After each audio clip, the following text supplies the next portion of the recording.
What is up, gecko fans? Today I just wanted to bring you a quick video about the Fasciolatus Leopard Gecko.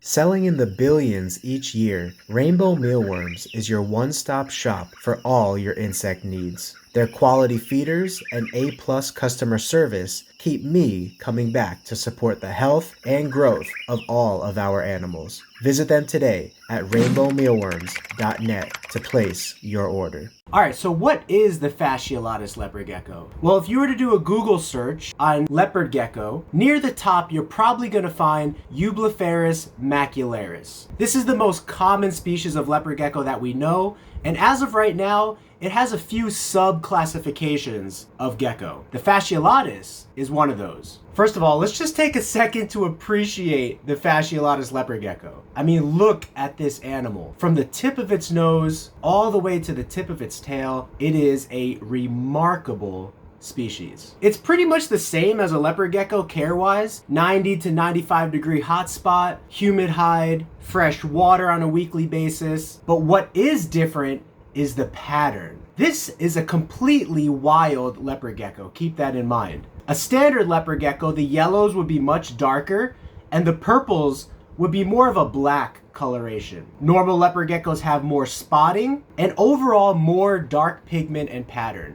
The Fasciolatus leopard gecko is a very stonewash look. The color is very light and pastelish, and the pattern tends to be very sprinkled out or scattered, or it can. There's always variation when you're talking about leopard geckos, just like in the same way there's variation when you're talking about humans. Your brother, your sister, your aunt, your uncle, they all look different from their siblings because of something called genetic variance. And the Fasciolatus leopard gecko is no different. However, I wanted to give you the prime example of the look that I like the most with the Fasciolatus leopard gecko and what I notice happens with the Fasciolatus leopard gecko. So we're going lighter color, speckled pattern, and less darkness. Another really cool thing you could appreciate about the Fasciolatus leopard gecko, it has a lot of yellow pattern that sprinkles around its face. Right there, you can kind of get a good shot. It's white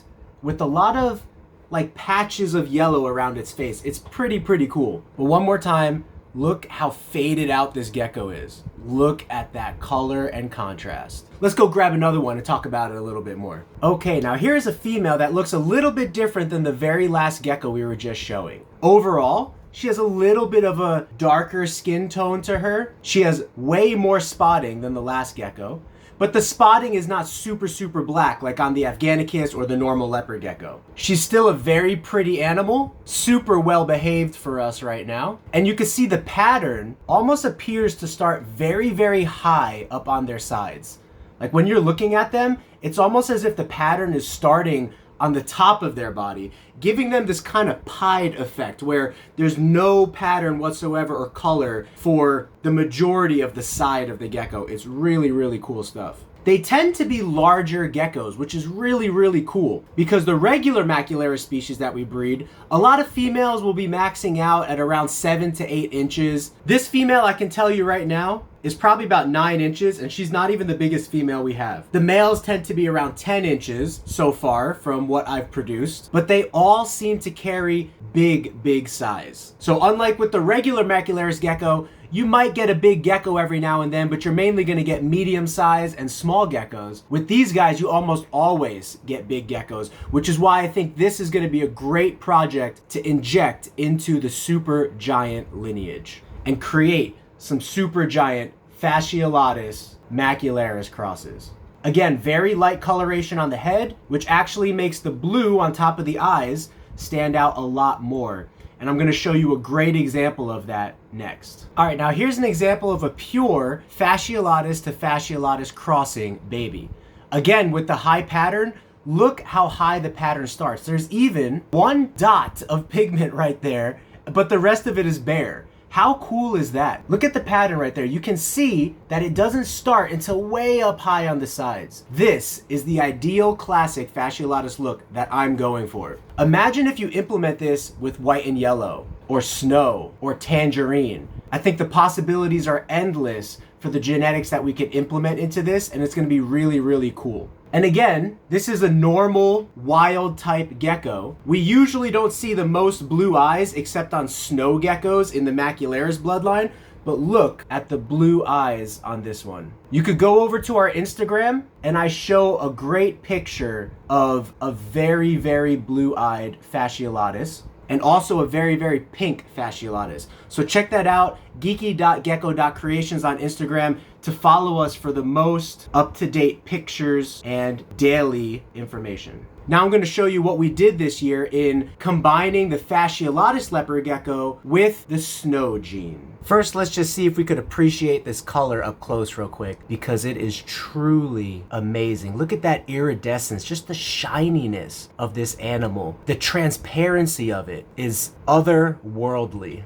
All right, so we got a few snow Fasciolatus cross babies this year. What we did was combine the super snow leopard gecko and breed a male pure Fasciolatus to it. That male that I first showed at the beginning of this video, the ideal male for what I want Fasciolatuses to look like in our collection, we bred to a super snow, and let's see what we got. So this is the first example of a Fasciolatus Macularius cross that should have one copy of the snow gene. Now, sometimes when you're crossing genetics like that, chromosomes and genes and stuff like that might not exactly line up perfectly. But without further information right now, let's just assume this guy has the snow gene. Further testing to come with that in the future. This little one had a super snow mom, which means 100% of the time at that chromosome location where the genes code for the snow gene, this one should have inherited one copy of that. Again, with the yellow on the face, can you see that? Where the yellow pattern comes in on the face pretty good.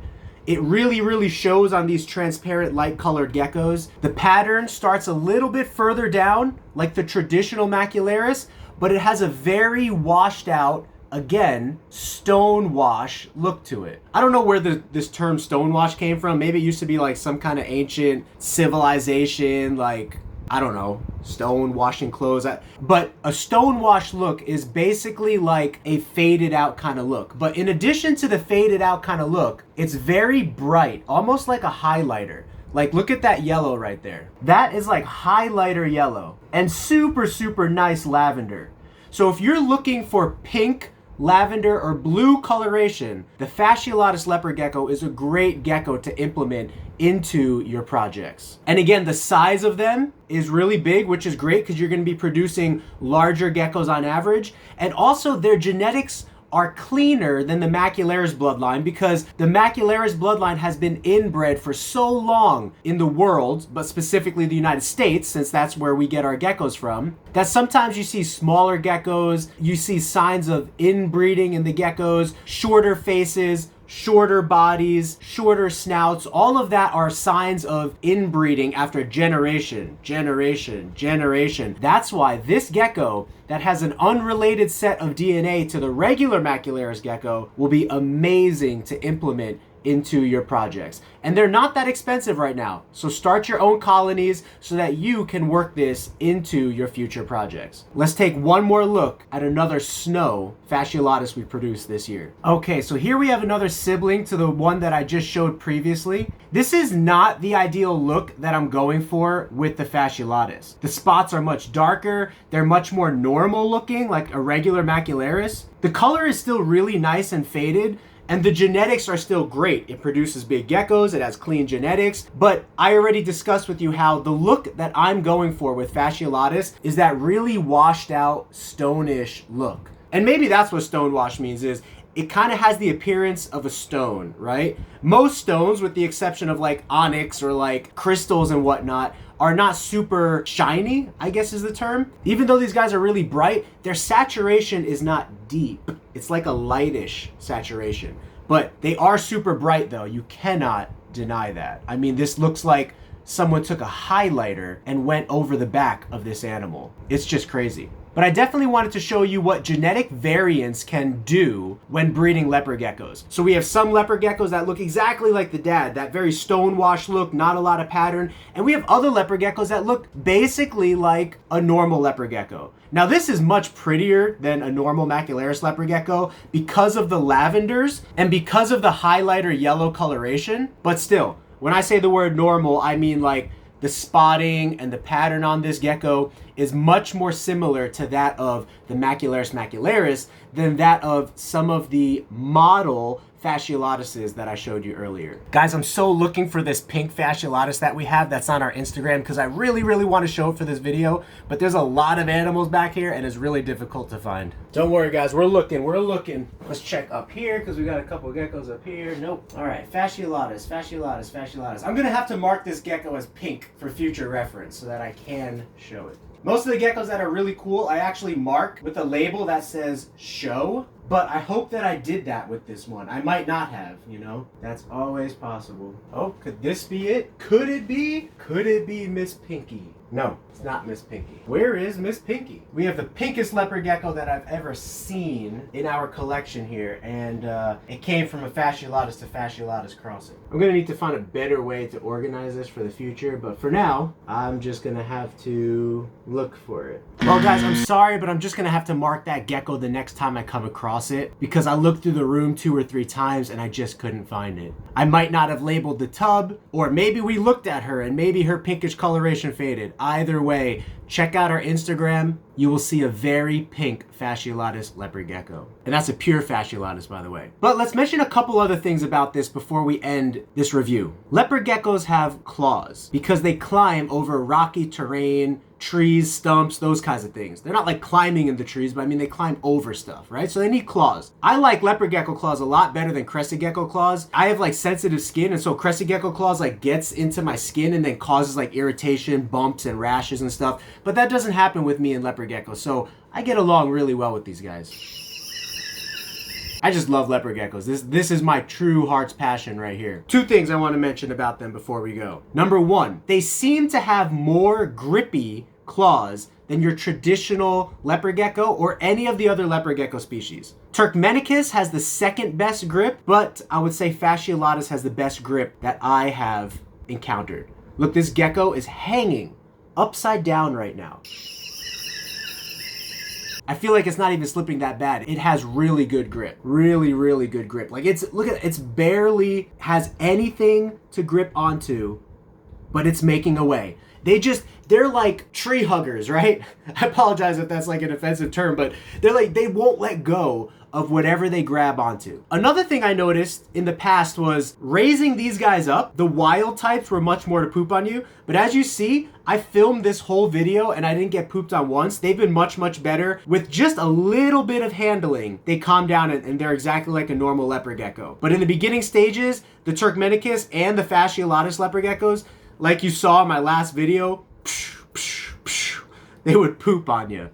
So, but anyway, I've been pooped on by some Macularis as well. It's not that common, but it does happen. To me, I found that it happened more with the Fasciolatus and the Turkmenicus, but now none of our Fasciolatus or Turkmenicus poop on us, and that's really cool. If you do have a gecko that's pooping on you and stuff, what you want to do is just open hand handle it like this. So you could kind of like pick it up by the tail, drop it on your hand really quick. Nothing where you're like really holding the gecko like this, because when the gecko is trying to squirm out, that's when they get stressed and they might want to poo. As you see, this guy's well trained now. He's like, oh, I get it. You know, he's like, go ahead, hold me like a baby. I'm okay with that. So anyway, you see how calm they are? They're beautiful. Mwah, leopard geckos. I love these guys. I love the look of this leopard gecko. I mean, look at that. Just the most beautiful look. And they're big, which is great. They have clean genetics, which is great. I love all of that. Now, I know I just mentioned 2 things, the pooping thing and the claw thing, right? But there's a third thing that I want to mention, the scream. If you watch our last video on the Afghanicus, I mentioned that all the leopard geckos have a different vocal pitch that I've noticed. The Afghanicus and the Macularis Macularis, their vocal pitch is lower. The Turkmenicus has a higher vocal pitch than the Macularis and the Afghanicus, But the Fasciolatus are like the sopranos of the leopard gecko world. They have the highest pitched scream. It freaks me out sometimes. I'm like, why are you screaming like that? And again, I don't do anything like painful to make my gecko scream. Sometimes just moving them makes them scream. Holding them like this, because that's just not natural to them. But as you see, this guy doesn't want to sing on camera right now, which is okay. I'm not gonna force him to. All right, so you know I like ending sessions with geckos on my head, apparently. So what did you guys think about this video? Did you like it? Do you have any other morphs that you want us to review? Please leave it in a comment below. Again, like I've mentioned in the past videos, you guys have been helping us grow so much, and that's because you watch these videos to the end. You rewatch them, you like the video, you share it and comment. All of that is what you can do for us to help us grow together alongside with you. So I really, really appreciate that you guys are doing that for us. I hope one day in the future to have a large facility that I could fly people out to. People can visit us and we could teach them about genetics. We could show them some cool tegus, have them interact with giant snakes. Those are all future goals and plans. But by you smashing that subscribe button and clicking on the like button every time we release a video and watching the videos, you help us get to that place. So me and little Fasciolatus male here, we thank you very much. We want to say have a good day or night, whatever time it might be for you. We'll see you in the next video. And remember, have a geeky gecko great day.